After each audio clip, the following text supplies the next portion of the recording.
मेरे मुजफ्फराबाद के नौजवानों बुजुर्गों, आपकी अजमत की सलाम। मैं उन कुव्वतों को बता देना चाहता हूं कि हमारे हम को कमजोरी ना समझा जाए।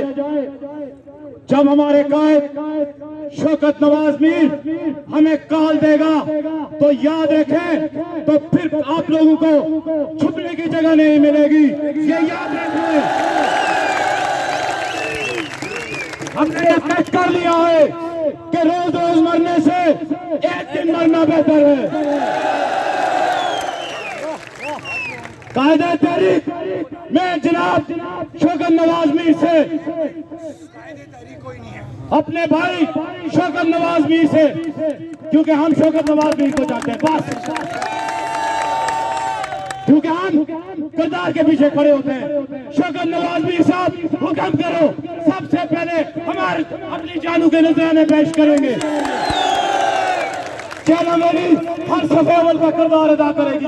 आप जिस वक्त हमें कॉल देंगे, एक बड़ा काफिला चैनल मेरी से आपकी सफे अव्वल में इंशाल्लाह किरदार अदा करेगा, ये याद रखें। हम किसी कुर्बानी से दरेग नहीं करेंगे। जो इदारे सुन रहे हैं, हमारे अमन को खराब ना करो। हम अपने हकूक की बात कर रहे हैं, तुम अपने हमारे हकूक से यार